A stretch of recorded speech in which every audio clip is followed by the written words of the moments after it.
अस्सलाम वालेकुम, कैसे हैं आप सब लोग। आज का जो डिस्कशन टॉपिक है वो है एड्स। एड्स के बारे में आप सब लोगों ने बहुत सुना भी होगा, पढ़ा भी होगा, जिसकी एब्रीविएशन है एक्वायर्ड इम्यूनो डेफिशिएंसी सिंड्रोम। ये सिंड्रोम बहुत ही कॉमन है, ठीक है, 9 से लेके हम पढ़ते आ रहे हैं। तो आज इसकी डेफिनेशन, कॉजेज़, डायग्राम से, रिस्क ग्रुप्स इसके देखेंगे, ट्रांसमिशन देखेंगे, साइन एंड सिम्टम्स देखेंगे, देन हाउ HIV इन्फेक्टेड, कैसे इन्फेक्ट करता है ये देखेंगे, डायग्नोसिस देखेंगे, प्रिवेंशन एंड ट्रीटमेंट सब देखेंगे, ठीक है। So let's start with AIDS definition. So its definition is AIDS stand for Acquired Immunodeficiency Syndrome. AIDS की एब्रीवेशन क्या है? Acquired Immunodeficiency Syndrome, ये आप लोगों को पता होगा, मैंने पहले भी बता दिया, ठीक है। People with AIDS have weakened immune system. जिन लोगों को एड्स होता है ना, उनका इम्यून सिस्टम बहुत ही वीक होता है। अब इम्यून सिस्टम वीक होने का मतलब कि कोई भी बीमारी आपको आके आराम से लग सकती है, ठीक है, और आप उसके अगेंस्ट लड़ भी नहीं सकते, सर्वाइव भी नहीं कर सकते। That makes them vulnerable to medical condition and infection. अच्छा, यही कह रहे हैं कि जिनको एड्स होता है ना, नीचे देखें, due to weak immune system a lot of disease occur. तो ये कह रहे हैं जिनको एड्स होता है उनका इम्यून सिस्टम बहुत ही वीक होता है, और वीक होने की वजह से क्या होता है कि उनका जो है, उनको हर तरह की डिज़ीज़ आके लग सकती है। यानी कि अब हम जो छोटे बच्चे होते हैं उनका इम्यून सिस्टम वीक होता है, जो बूढ़े लोग होते हैं उनका इम्यून सिस्टम वीक होता है, ठीक है। तो इन लोगों को ज़्यादा बीमारी लगने के चांसेस होते हैं। जो यंग होते हैं वो, उन्हें कोई भी बीमारी होती है वो उसके अगेंस्ट लड़ लेते हैं, ठीक है। तो सेम एज जिनको एड्स होगा, वो यंग हो, बूढ़ा हो, जवान हो, बच्चा हो, कोई भी हो, तो उसका इम्यून सिस्टम वीक होगा और उसको और भी बीमारियाँ लगने के चांसेस हो सकते हैं। So the incubation period is from few months to 10 years. जो एड का इंक्यूबेशन पीरियड है वो क्या होता है, कुछ महीनों से लेकर 10 साल तक हो सकता है, ठीक है। अब जैसे फ़्लू है तो हम कह देते हैं 3 दिन तक जी फ़्लू हमें रहता है, फिर उसके बाद हम ठीक होना शुरू हो जाते हैं 2 या 3 दिन तक, ठीक है। तो जो गला ख़राब हो जाता है वो तो एक लॉन्ग पीरियड भी हो सकता है, उसकी अलग सिम्टम्स भी हो सकते हैं, डायग्नोसिस उसके अलग हो सकती हैं, ठीक है। लेकिन ये है कि जो एड्स है ना, इसका इंक्यूबेशन पीरियड कुछ महीनों से लेकर 10 साल तक है, ठीक है।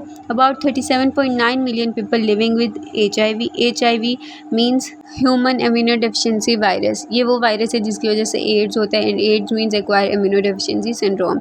अभी क्या मैं आपको बता रही थी, 37.9 मिलियन जो लोग हैं, जिंदा लोग, वो उनको HIV वायरस के थ्रू एड्स है उनको। यानी कि इस दुनिया में इस टाइम 37.9 मिलियन पीपल जो हैं वो एड्स के साथ ज़िंदा हैं, यानी रह रहे हैं, जिनको एड्स है। और AIDS killed more than 25 million people, और इसकी वजह से जो मर गए हैं वो हैं 25 मिलियन पीपल से भी ज़्यादा, 25 मिलियन लोगों से भी ज़्यादा लोग एड्स की वजह से मर गए हैं, और 37.9 मिलियन लोग जो हैं वो इस टाइम उनको एड्स है, ठीक है। नेक्स्ट हम कॉजेज़ पे चलते हैं। So I already told you that it is caused by HIV. HIV means human immunodeficiency virus, ठीक है। ये किसकी वजह से एड्स होता है? एक वायरस होता है जिसका नाम HIV है। HIV की एब्रीवेशन है ह्यूमन इम्यूनोडेफिशिएंसी वायरस, ठीक है। अब HIV 2 तरह का होता है। HIV 1 टाइप भी होती है इसकी, और HIV 2 टाइप भी होती है, 2 तरह का होता है, ठीक है। मेन जो स्ट्रक्चर इसका HIV का मैंने नीचे बताया हुआ है, सबसे आउटर पे जो लगे हुए ना रिसेप्टर्स होते हैं, ठीक है। अब आपको पता है कि हमारी बॉडी में मतलब जितने ऑर्गन्स हैं उनके ऊपर रिसेप्टर्स मौजूद होते हैं, ठीक है। तो सेम एज ये जो वायरस है इसके ऊपर क्या है, ये रिसेप्टर हैं जो मैंने सबसे ऊपर हेडिंग में लिखी हुई है, ठीक है। उसके बाद जो लाइनिंग है, रिसेप्टर जिनके ऊपर अटैच हैं, वो लिपिड इन्वेलप है। मोस्टली प्लांट्स के आउटर साइड पे सेल वॉल होती है, हमारे जो सेल्स के आउटर जो लेयर होती है सेल मेम्ब्रेन होती है।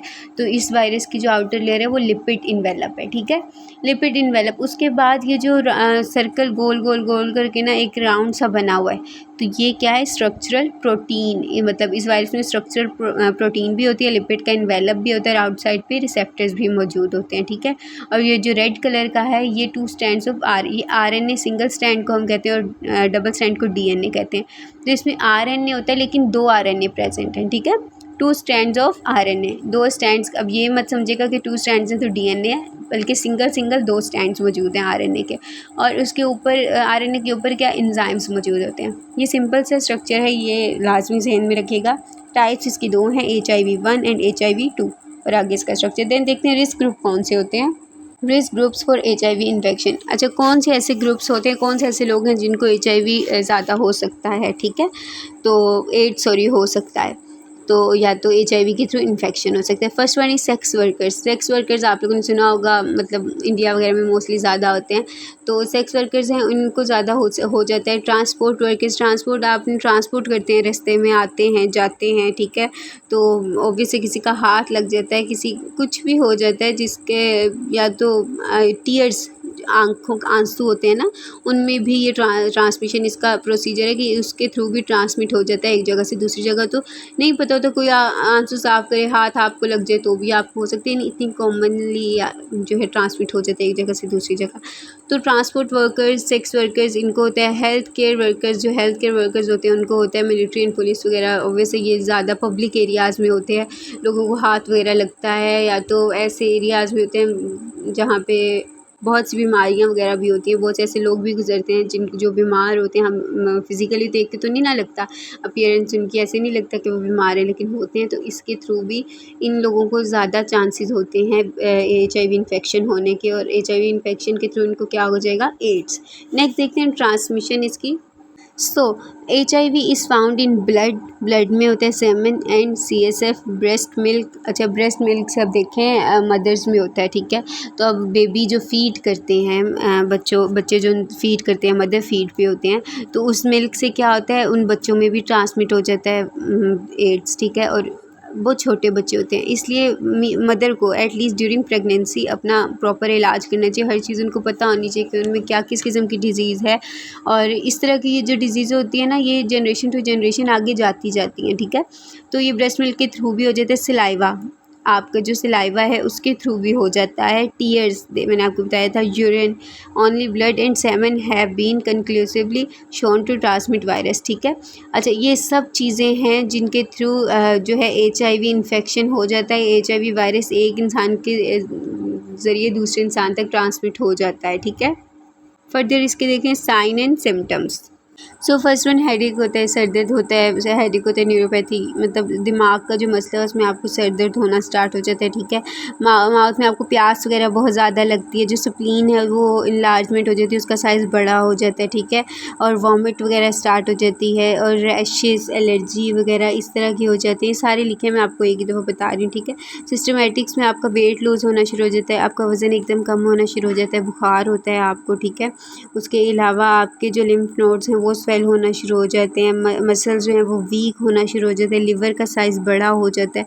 यानी इसकी इतनी ज़्यादा सिम्टम्स हैं। अगर आपको वेट लॉस हो रहा है और फीवर है या आपको प्यास लग रही है, मतलब ये 3-4 सिम्टम्स अगर एक साथ हैं तो फ़ौरन जाके चेक करवाएं, आपको एड्स भी हो सकता है। नेक्स्ट देखते हैं डायग्नोज।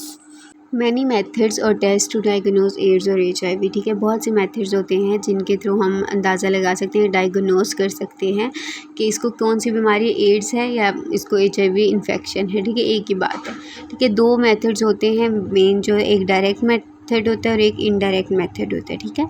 जो डायरेक्ट मेथड होते हैं उसमें सबसे पहले आ जाता है PCR means polymerase chain reaction. ये एक प्रॉपर ये बहुत सी बीमारियों को डायग्नोज करने के लिए प्रोसीजर जो है वो यूज़ होता है। PCR का एक अलग टॉपिक, ये मतलब बहुत ही मज़े का और बहुत ही इंपॉर्टेंट टॉपिक भी है, मैं ज़रूर डिस्कस करूँगी आप लोगों के साथ। नेक्स्ट है रिकम्बिनेंट DNA टेक्निक। नेक्स्ट है ELISA means enzymes link immunosorbent serological assay, viral isolation in cultures, ठीक है। ये 4 मेथड जो हैं वो डायरेक्ट मेथड में आ जाते हैं। जो इनडायरेक्ट मेथड है उसमें लिम्फोनोड बायोप्सी का आपको पता ही है कि आपके जिस वो पार्ट जहाँ पे होता है कि हमें लगता है कि यहाँ पे डिजीज़ है, तो उसके मतलब पार्ट निकालते हैं बायोप्सी में, उस पे रिसर्च करते हैं किस टाइप की आपकी बीमारी है, ठीक है। और फिर वो डायग्नोज होती है कि आपको ये वाली HIV है या आपको ट्यूमर है या वट एवर जो भी बीमारी है, ठीक है। अच्छा, लिम्फोपेनिया और CD4 काउंट, ये कुछ मेथड्स हैं डायरेक्ट और इनडायरेक्ट, ठीक है। ये मेथड्स तो मैं आप लोगों को नहीं बताऊंगी, ये आप लोगों को जस्ट नेम्स याद रखने हैं, ठीक है।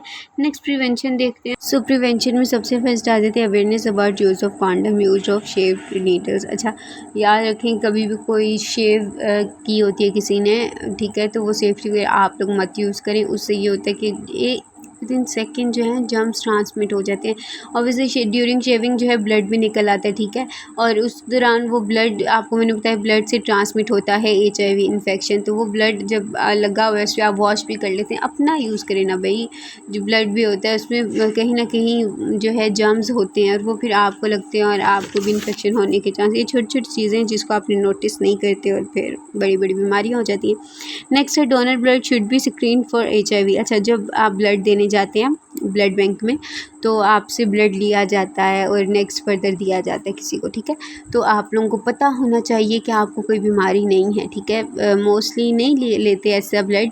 अगर आप लोगों को पता है अगर आपको HIV ऑलरेडी है तो मत दें ब्लड, क्योंकि ब्लड के थ्रू ट्रांसमिट हो जाता है, ठीक है। अगर कोई और भी बीमारी, शुगर वगैरह, तो मत दें। शुगर से ऐसे कुछ नहीं होता लेकिन फिर भी मत दें।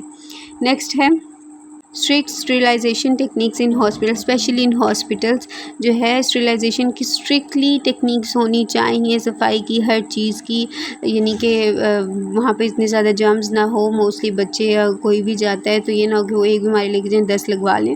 तो बेहतर है कि हॉस्पिटल्स में अच्छी ज़्यादा सफाई वगैरह की, हर चीज़ के अच्छे ज़्यादा ख्याल रखा जाए। नेक्स्ट देखते हैं हाउ HIV इन्फेक्ट।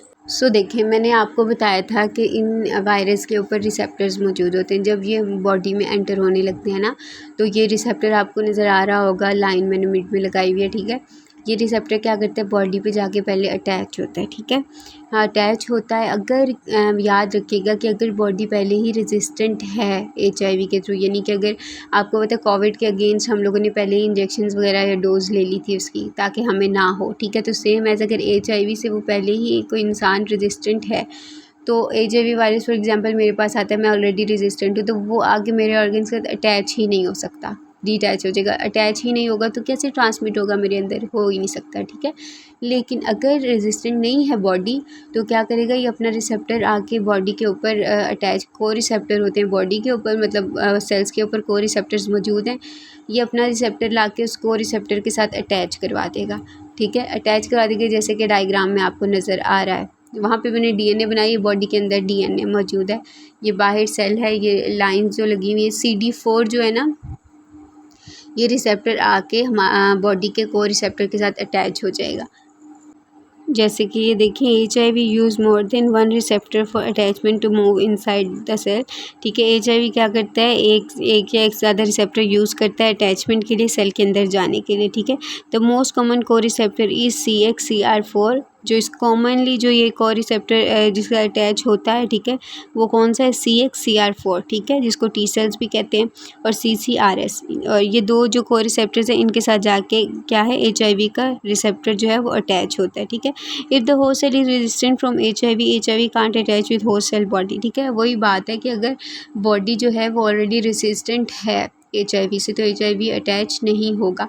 अब देखें, अटैच हो गया था, नीचे वाली जो डायग्राम है, अब अटैच हो गया तो वो जो वॉल्स हैं वो ख़त्म हो गई, और ये जो इसका RNA है ना, ये जो सर्कल के अंदर बना हुआ है RNA, ये क्या होगा, ये अंदर चला जाएगा। मेन चीज़ RNA की ट्रांसमिशन में, बॉडी नहीं जाती अंदर, सिर्फ RNA चला जाएगा, ठीक है।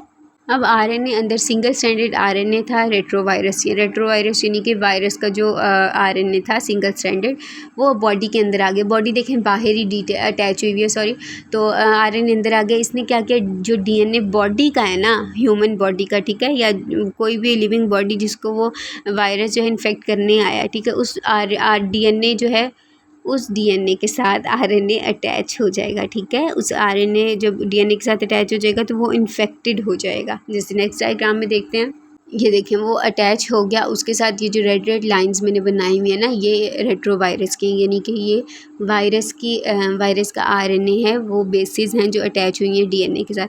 अब ये बन गया कौन सा, इन्फेक्टेड DNA, ठीक है, इन्फेक्टेड सेल बन गया। अब ये सेल फर्दर बॉडी में सब सेल्स को इन्फेक्ट करेगा, और जिसकी वजह से इसको क्या हो जाएगा, एड्स हो जाएगा, ठीक है। अच्छा, आज का टॉपिक जो था वो यहीं तक था। होपफुली मैंने आज जल्दी जल्दी थोड़ा समझाया, लेकिन होपफुली समझ आ गई होगी। अगर कोई चीज़ नहीं समझ आई, नहीं क्लियर, अगर आज का टॉपिक थोड़ा नीट भी नहीं था, क्योंकि ये टॉपिक्स मेरे पास पहले से ही मैंने लिखे हुए हैं, तो जो चीज़ नहीं समझ आई वो मुझसे पूछ लीजिएगा, मैं फर्दर एक्सप्लेन कर दूँगी, ठीक है। जो चीज़ नहीं लिखी हुई समझ आ रही तो वो भी पूछ लीजिएगा, मैं अगेन लिख के आपको बता दूँगी।